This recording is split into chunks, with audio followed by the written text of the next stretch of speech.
Meet Mitchell Harmon, a charismatic negotiator with a heart full of trust. But when a business trip takes an unexpected turn, he discovers a betrayal that shatters his world. As he unravels the secrets hidden in his own home, will he uncover the truth about his wife, Stacy? Join us on this emotional rollercoaster of love, deceit, and the fight for closure. Can Mitchell rise from the ashes of heartbreak, or will the pain consume him? Don't miss this gripping tale of betrayal that could happen to anyone. Hit that subscribe button and dive into the story that leaves you questioning everything you thought you knew about love. Mitchell Harmon was a man of good cheer and a welcoming smile, both a problem solver and negotiator with his company. He did quite a bit of traveling in his position, but would always leave a detailed schedule with his wife Stacy. Whenever he would go anywhere, Stacy, a lawyer with a large firm, likewise gave him her schedule in great detail, as they both had done for years. This time work took Mitchell to Los Angeles from Tuesday through Saturday. He had planned to catch the 9:15 p.m. return flight on Saturday, expecting to be back with Stacy by 1 o'clock a.m. Sunday, as was his practice. His car was parked at Cattock Airport, but by Thursday morning, the business deal was suddenly closed and the contracts was signed by 11 o'clock. A pressing problem on the East Coast needed the attention of the group he had been working with, so Mitchell was free to take an earlier flight home, eager to surprise Stacy and make it back by dinner. He took the 1:45 p.m. flight and ran to catch it as soon as the plane reached a reasonable cruising altitude. Mitchell called Stacy's office from the in-flight phone. Jensen Chiron and Anderson, how may I assist you? The receptionist greeted cordially. Where's Dana? Mitchell sounded surprised. Stacy's direct line usually went through to her personal secretary. Dana, Mrs. Harmon's secretary, is off today and tomorrow. Can I help you with something? The receptionist responded in a cheerful voice.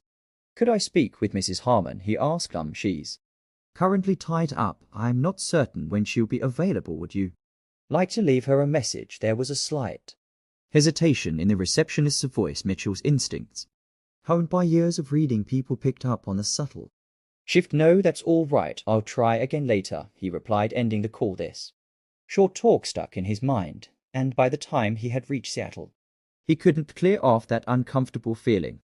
Stacy had said the night before that she would be at the office all day. He also remembered that Dana rarely took days off whenever Stacy was working work, unless she was sick. Something didn't feel right. He arrived home at approximately 6:35 p.m. to find the house dark and empty. For him, this was unusual. Stacy usually came home by 6 o'clock p.m. Whenever she had to meet with clients, he dialed her office line again. This time he got her answering machine, but decided not to leave any message. After unpacking and freshening up, he made a toasted cheese sandwich and sat down to eat, his mind filled with questions. It was 8 o'clock p.m. Still no Stacy. By now, he was really getting worried that perhaps she had had an accident. Of course, he reasoned, if that were true, then surely someone would have phoned him. He was restless, pacing the floor, unable to sit. When he dialed her cell phone, he heard the out-of-service message, which meant that it was turned off by 9:20, that suspicion had become a gnawing concern. Just then his phone rang. Mitchell, I was starting to get worried, 'cause I hadn't heard from you. Then I realized I'd forgotten to turn my phone on. So sorry about that. No problem. Where are you? He asked. At home, she said. Mitchell detected a subtle shift in the tone, or was he imagining it, of her voice. I was just finishing up in the kitchen. It's been lonely without you. Hugh, I've missed you too, he said warmly, trying to push away the unease. Mitchell's gaze lingered on the empty, dim kitchen in their home. No wife here, he noted to himself. I tried reaching you at the office this afternoon, he said, leaving the words to hang in the air, waiting for her response. I was there, Stacy replied after a pause. They told me you couldn't be interrupted. Was there something important going on? He pressed. Yes, I was working with Martin McBride. He helped me straighten out that Melrose account issue. I owe him for that, she said, her voice carrying a hint of something Mitchell couldn't quite decipher. And guess what? Turning that disaster around might actually secure me that partnership, Mr. Jens. All but promised it, Stacy said with an excited tone. Isn't that fantastic? That's wonderful, honey, Mitchell replied warmly. We'll have to celebrate when I get back. I only wish I'd been there too. Help kick it off. Don't worry, love. Are you still on Tractor be home Sunday, Stacy asked. Yes, right on schedule. Great, we'll start the celebration. Then it's going to be lonely in this big bed tonight. Without you, they spoke for a few more minutes, catching up on household matters before ending the call. As he sat in silence, Mitchell's mind churned over the subtle inconsistencies in Stacy's words. Until tonight he had believed in the strength of their marriage without question. Now an uneasy doubt had crept in, filling him with an apprehension he couldn't ignore. Mitchell Harmon was not one to sit idly by when confronted with uncertainty, trained to work under pressure and gather facts swiftly. He knew he had to uncover the truth if his suspicions were valid. He started with a thorough examination of Stacy's belongings, carefully documenting anything that seemed unusual and putting everything back exactly as he had found it. He checked her clothing, her dresser drawers, her closet, and eventually turned to her medicine cabinet and the home computer. The computer revealed nothing, but her closet was another story. Gone were her more casual outfits, no tennis clothes for example, but her elegant black cocktail dress, a sophisticated pants suit, and her best high heels were all missing. Along with them, her most alluring lingerie, including her red teddy and lace-trimmed panties, were absent. She had even packed her thong bikini, one she only wore in their backyard hot tub rather than her usual swimsuit. Perhaps most telling, her birth control pills were missing from the cabinet, a clear indication that she intended to stay overnight. Since Stacy had mentioned working closely with Martin McBride, Mitchell decided that's where he'd begin his investigation. He located McBride's address in her office. Rolodex. They had an older green Ford Explorer, typically reserved for camping trips and excursions to the Cascades, unassuming and common. It wouldn't attract attention like his Mercedes might. Mitchell took the Explorer and drove to Stacy's office in Bellevue, heading directly to her reserved parking space in the garage. Her grey BMW was nowhere to be seen. He even scoured the entire garage just to be sure. With a growing sense of dread, he headed toward McBride's home in the exclusive wooded enclave of Denner, surrounded by an imposing 8-foot brick wall and overshadowed by towering fir trees. The property exuded an air of privacy. As he eased past the driveway, he spotted Stacy's BMW parked discreetly beside the garage. The house itself sat dark and still, not a single light visible. A realization hit with a visceral force. The loss of love, he realized, can be as devastating as the finality of death. Eyes are creeping in, gradually or striking with sudden brutal intent. For Mitchell, this discovery brought immediate unbearable pain. His body trembled and a cold sweat gathered on his brow. He opened the car door, stumbled out, and dropped to his knees, nausea rising in waves until he retched violently into the damped grass, his body purging his shock and anguish until only he remained shaken and drained. Mitchell eventually pulled himself upright, climbed back into the driver's seat, and started the engine. With a heavy heart, he turned the car toward home, each mile amplifying the hollow ache within. When Mitchell arrived home, he immediately called Brent Lambert, head of company security. Mitchell, it's 1:15 in the morning. What's going on? Brent asked, clearly startled. I need the name and number of the private investigators we use. Mitchell replied. Brent provided him with Simon Hodges' contact information. Is there anything else you need? He asked. I want my phone tapped, Mitchell said.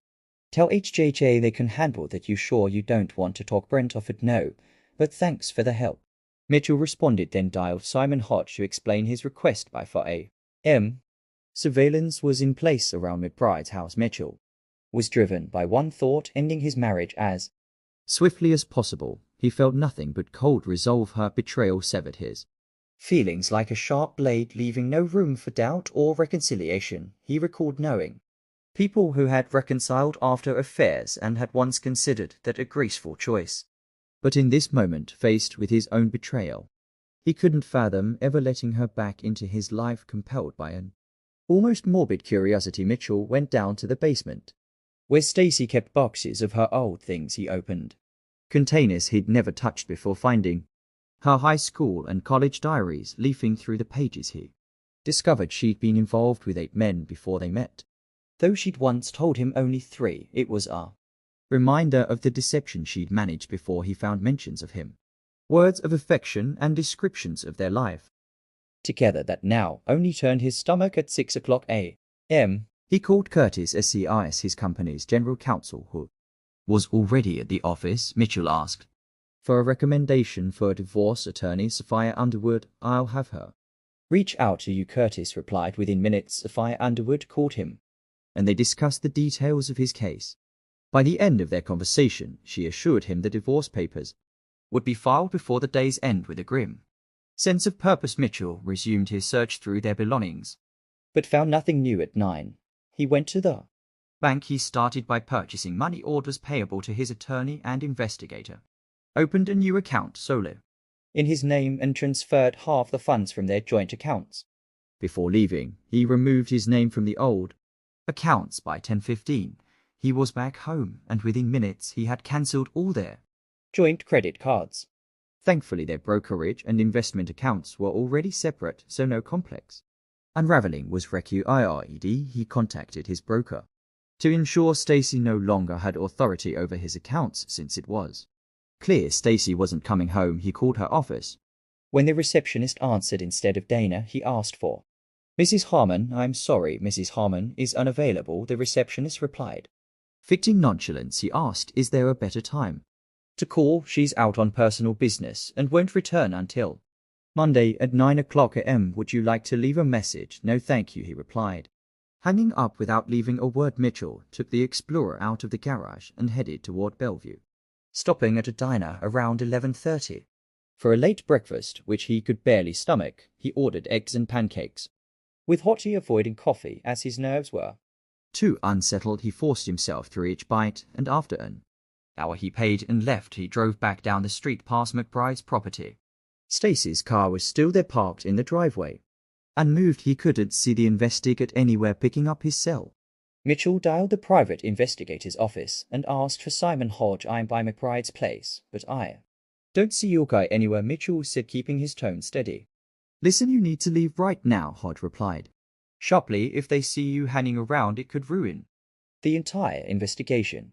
But Mitchell started, just go somewhere else, park and call me back. HGG insisted firmly. 10 minutes later, parked in a nearby lot, Mitchell called HJJ again. All right, what's happening? He asked more impatiently. This time you parked? HJJ confirmed. Yes, our first guy completed his shift, but his replacement already on site. This is standard procedure, Mr. Harmon. You aren't supposed to see us, Hadge explained with a hint of amusement. Where is he? Mitchell asked, still wanting specifics. There's a small park behind the McBride property. He's parked there, worked his way to the property line, and climbed a tree for a clear view. We've got proof of your wife's affair, Mr. Harmon, Hodge replied, pausing to gauge Mitchell's reaction. After a moment, he heard a tremor in Mitchell's breath, a barely audible shudder go on. Mitchell managed, though his voice sounded hollow. Good thing you called in the early hours, Hatch continued carefully. Seems they prefer morning sessions by his hot tub. What exactly did the pictures show? Mitchell asked quietly. Are you sure you want to know? Hatch responded, giving him a moment to reconsider. I am, Mitchell answered, his tone steely. Everything's there, plain as day, no mistaking what's going on, Hatch said, choosing his words carefully. Our guy got multiple shots, all of them pretty clear. He paused to let Mitchell take in the details. So now that we have what you need, should we keep the surveillance going? It's your call. Continue until I tell you otherwise, Mitchell replied. When can I see the photos? Later today. He took over 200 shots, so we're still processing. Then print a set of about 15, Mitchell instructed, all in 11 by 15, and make sure their faces are clear. We'll deliver them to your home. Should we send a set to your lawyer as well? Hodge asked. Not yet, but have every shot developed and ready. I may need them later, Mitchell replied, ending the call. Mitchell drove home, his mind numb yet sharply focused. His marriage, along with the life he cherished, was gone, severed cleanly. He wondered if he'd ever smile again, or what future lay ahead. Whatever it held, he was certain it would be better without Stacy. On that point he was unwavering. Home felt hollow now, merely a structure stripped of meaning. He despised it, feeling a strong urge to stay anywhere else, even a motel or his car. Yet there was too much unfinished business. He steeled himself, parked in the garage, and got to work. His first call was to Ashley Staunton, a realtor and longtime friend. Ashley and her husband were part of their social circle, and she was known for her discretion as well as her ability to spread word when needed. Mitchell, Ashley's cheerful voice greeted him. What brings you to my line today? I need to sell the house. Can you come by Now to handle the paperwork, are you and Stacy moving? She asked. Court of guard, we're divorcing her infidelity, not mine. I own the house outright. It's in my name from before our marriage, so let's get the listing ready and the sign up by 7 tonight. Pause. Mitchell, I know. Counseling, no discussion, just business. If you can't handle it, I'll find another realtor, he replied. Firmly, we'll do it your way, Mitchell, she replied, her tone shifting to professionalism. I'll be over in 30 minutes. Choosing Ashley wasn't a coincidence. She loved to talk, and he knew the news of the divorce would ripple through their social network soon enough. He'd noticed her interest in him once at a mutual friend's party, but at the moment any thought of romantic attention was unwelcome. He had no interest in repeating anyone else's mistakes, least of all with someone already in a complicated marriage, going from room to room.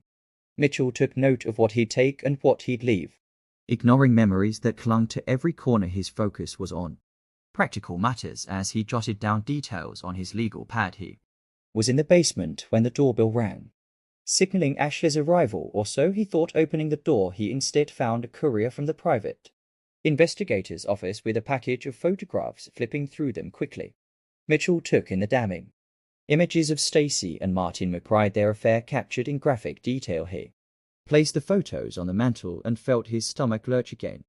Barely making it to the bathroom, he retched once more.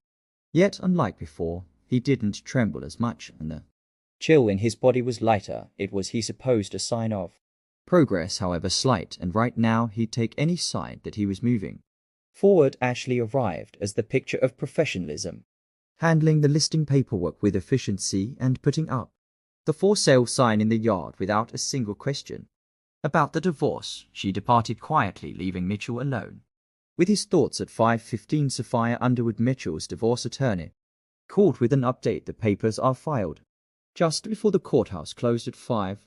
Read is a copy on the way to me, he asked. Yes, you should have it shortly, she replied. Good, I'll serve them to her personally. Just make sure there's a disinterested witness present. So Sophia advised, we'll need proof that she received the papers. My pie will take photos as I hand them over. Mitchell assured her that'll work, she confirmed. Mitchell then contacted Simon Hodge for another update. The second operative shift just ended. He got a few shots, though nothing as conclusive as this morning. Our current operative just called in. They're on the move, dressed up, looking ready for a high-end outing with suitcases and toast day on them, Mitchell instructed. And there's something else. I need a full photographic inventory of the items in my house. I want proof of what's here and a witness, just in case she tries to claim I damaged anything or acted aggressively. Are you feeling agitated? Hedge asked cautiously. No, I just want to cover my bases, Mitchell replied. She and her friend are lawyers skilled at twisting facts. I need everything documented. Understood. We'll use video instead of still photos for a more comprehensive record, HJJ agreed. Once they're settled at their destination, you could call her there to confer. Front her if you wish. Perfect. Let me know when they're at their restaurant, and yes, I'll need someone here as a witness when she returns, Mitchell added. It's a smart move. We'll stay with you as long as needed, HJJ reassured him. Mitchell glanced at his watch. It was almost 7. Exhausted emotionally, but still unable to sleep, he realized he was hungry. He drove to a nearby burger place, picked up a meal, and returned home. As he parked, he noticed a nondescript Chevy out front, and a man stepped out introducing himself as Jack Shepard, an operative for Simon Hodge. After finishing his meal, his stomach surprisingly settled. Mitchell joined Jack in taking inventory of the house. The phone rang mid-task. It was Simon Hodge. They're dining at the Queen Victoria Hotel on Vancouver Island, Simon reported, and they've reserved a room for the night. Have they already checked in? Mitchell asked. Yes, they registered as Mr. and Mrs. Martin McBride, Hodge informed him. Hearing Stacy use another man's name as if it were her own brought Mitchell no anger, only clarity that their marriage had reached its end. Thanks, Simon, he replied. I'll call her now. You might want to alert your operative. She may be on the move again.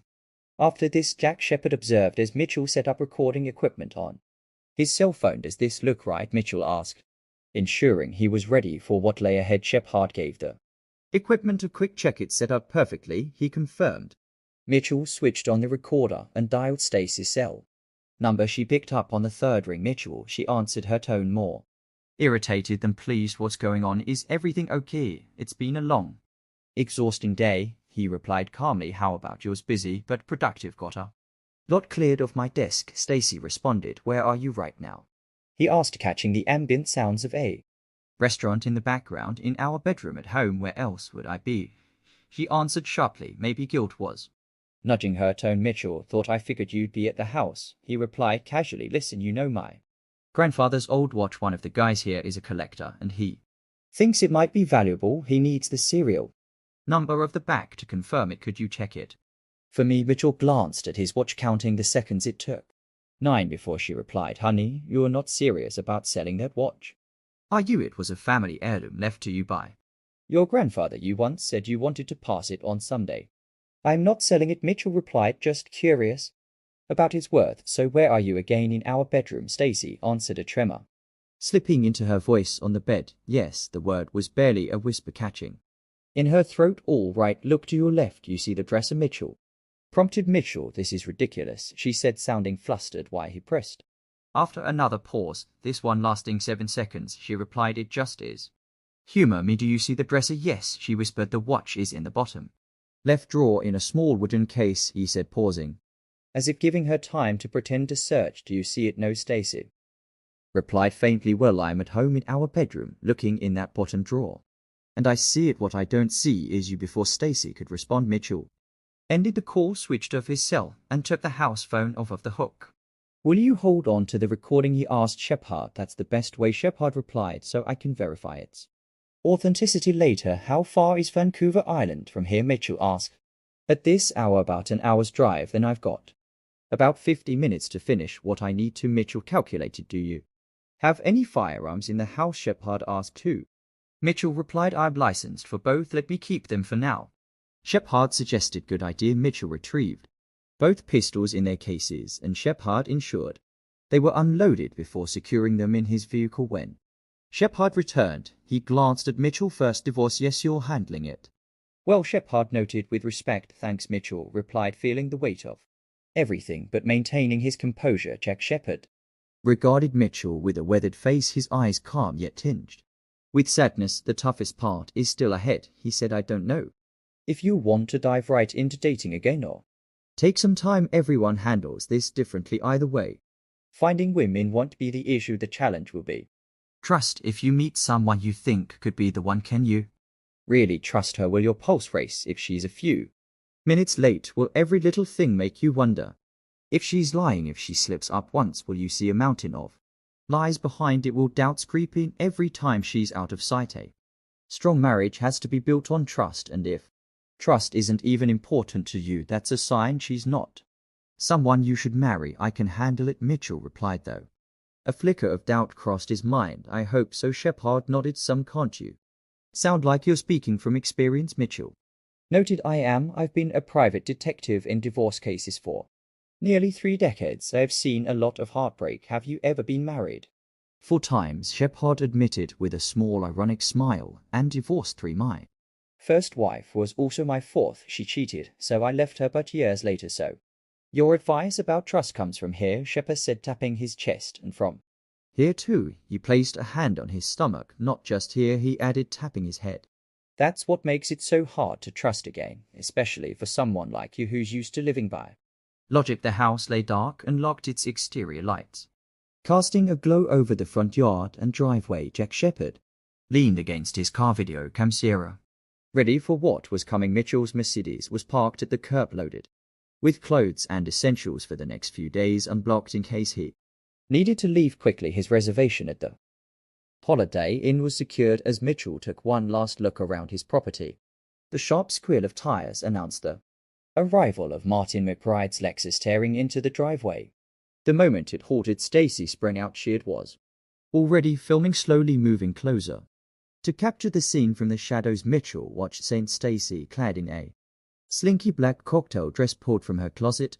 She looked different, distraught to a level he hadn't thought possible. Her makeup streaked from tears, her face twisted in anguish. She froze as her eyes landed on the for sale sign, her expression shifting to stunned disbelief. McBride stepped out beside her, attempting to comfort her, but she recoiled from his touch. Stacy noticed movement in the shadows. Mitchell, she whispered her voice trembling. Mitchell stepped into the light, but walked toward the sign, not her, she screamed, running toward him with arms outstretched. When she reached him, he glared and whispered sharply, "Don't touch me." Mitchell's voice, cold as steel and full of unspoken menace, froze Stacy in her tracks, stopping her dead in place. He bent down, picked up an envelope propped against the sign, and removed a legal document. Handing it to her, he said, "You are officially served in the case of Harmon versus Harmon, filed today as a petition for divorce on grounds of adultery. Mr. McBride here is listed as your correspondent." He then handed her a stack of photos. "These are snapshots of you two cozying up, just a taste of what the court will see." As Mitchell turned to leave Martin, McBride's voice cut through with a sneer. "You jerk." McBride seized Mitchell's arm, spinning him around. Mitchell moved on instinct, absorbing McBride's swing against his shoulder before retaliating with a solid punch of his own. He felt McBride's blood splatter on his face, saw Stacy faint as the evidence of her betrayal flutter to the ground around her. "Did you get the Jack?" Mitchell asked, glancing at Shepherd.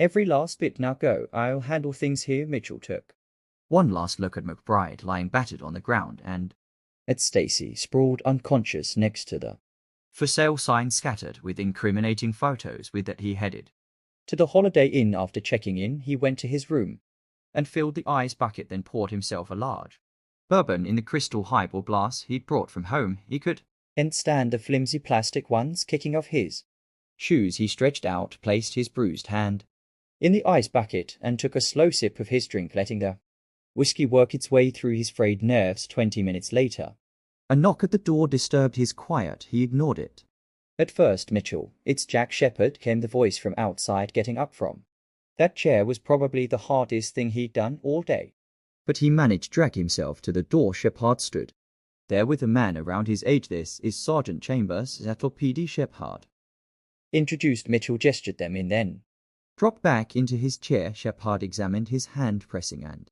pulling gently as Mitchell winced. "Doesn't seem broken." Shepherd observed. The officer cleared his throat. "Mr. Harmon, Mr. McBride is pressing assault charges. You gave him quite a beating. They've got a surgeon working on his fractured cheekbone as we speak." Mitchell's face was impassive, his tone hollow. "Lives rough all around, Sergeant. You don't care that he'll need multiple surgeries to fix the damage you caused, Sergeant?" Chambers asked, his tone probing without looking up. Mitchell replied, "How do I fix the damage he did to me? I could arrest you for assault, Mr. Harmon." The sergeant continued, "But Jack here says it was self-defense, and he has video evidence. Though I haven't reviewed it yet, you'll have it first thing in the morning," Shepherd assured. "So what happens now?" Mitchell asked, his voice barely rising. "No arrest tonight," Chambers replied, "but if Jack's evidence shows anything else, charges will be filed. That's the law."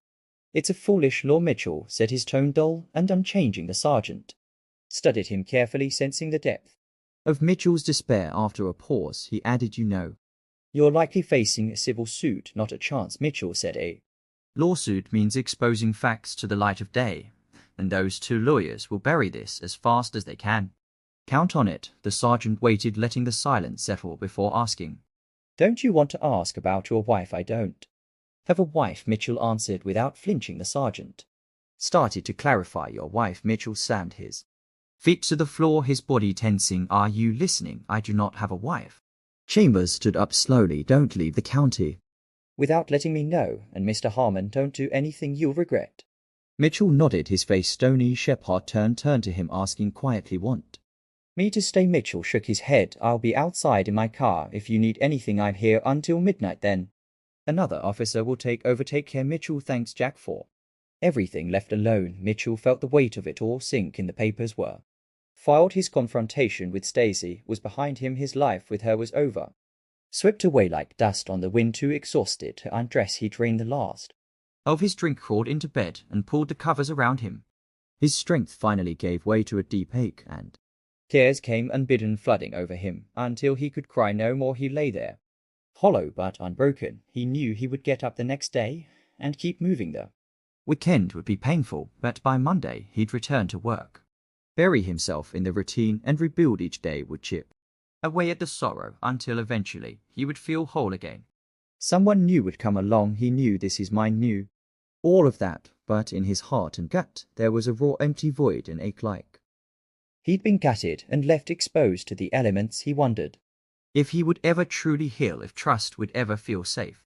Again, with the thought lingering, he drifted into a sleep, as deep and still as the grave. Mitchell spent the next few months putting his life back together, with a newfound focus on personal growth and introspection. After the divorce was finalized, he took a leave from work and temporarily relocated to a quiet cabin by the coast. Here he immersed himself in physical and mental healing, taking long walks, journaling, and spending time with close friends and family. The process was arduous, but day by day the wounds healed, replaced by a stronger, more grounded version of himself. On his return to work, Mitchell received heartfelt support from colleagues and friends, solidifying his reputation as a respected, resilient leader. Gradually, he opened up to the possibility of companionship, meeting new people, and eventually reconnecting with a college friend, Amanda, who had also endured a difficult divorce. Their mutual experiences created a strong foundation of understanding and respect. While Mitchell moved forward cautiously, he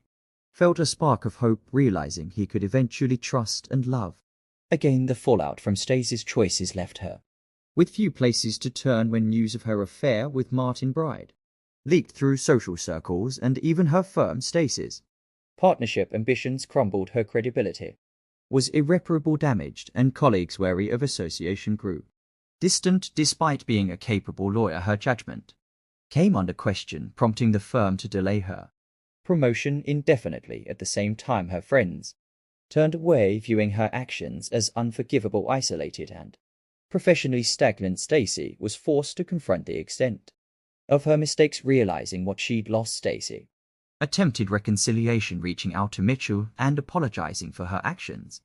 However, Mitchell, clear-headed and resolute, declined, leaving her with a simple but firm message: she would have to live with the consequences of her choices. For Martin, the affair's exposure was catastrophic. His superiors took quick action to prevent further scandal, issuing a public reprimand and eventually forcing him into an early and ceremonious departure. Martin's personal relationships also suffered, as the revelation of his affair with a colleague's wife soured connections within their professional and social circles. Isolated and jobless, Martin found himself without the high-powered career or personal life he once took for granted. As for Jack Shepard, he visited Mitchell for a final check-in, bringing the quiet wisdom of a seasoned investigator. Over coffee, he commended Mitchell on how well he'd handled the betrayal, adding it takes something special to face betrayal and not let it break you. Jack shared his own experiences, reminding Mitchell that while scars would always remain, they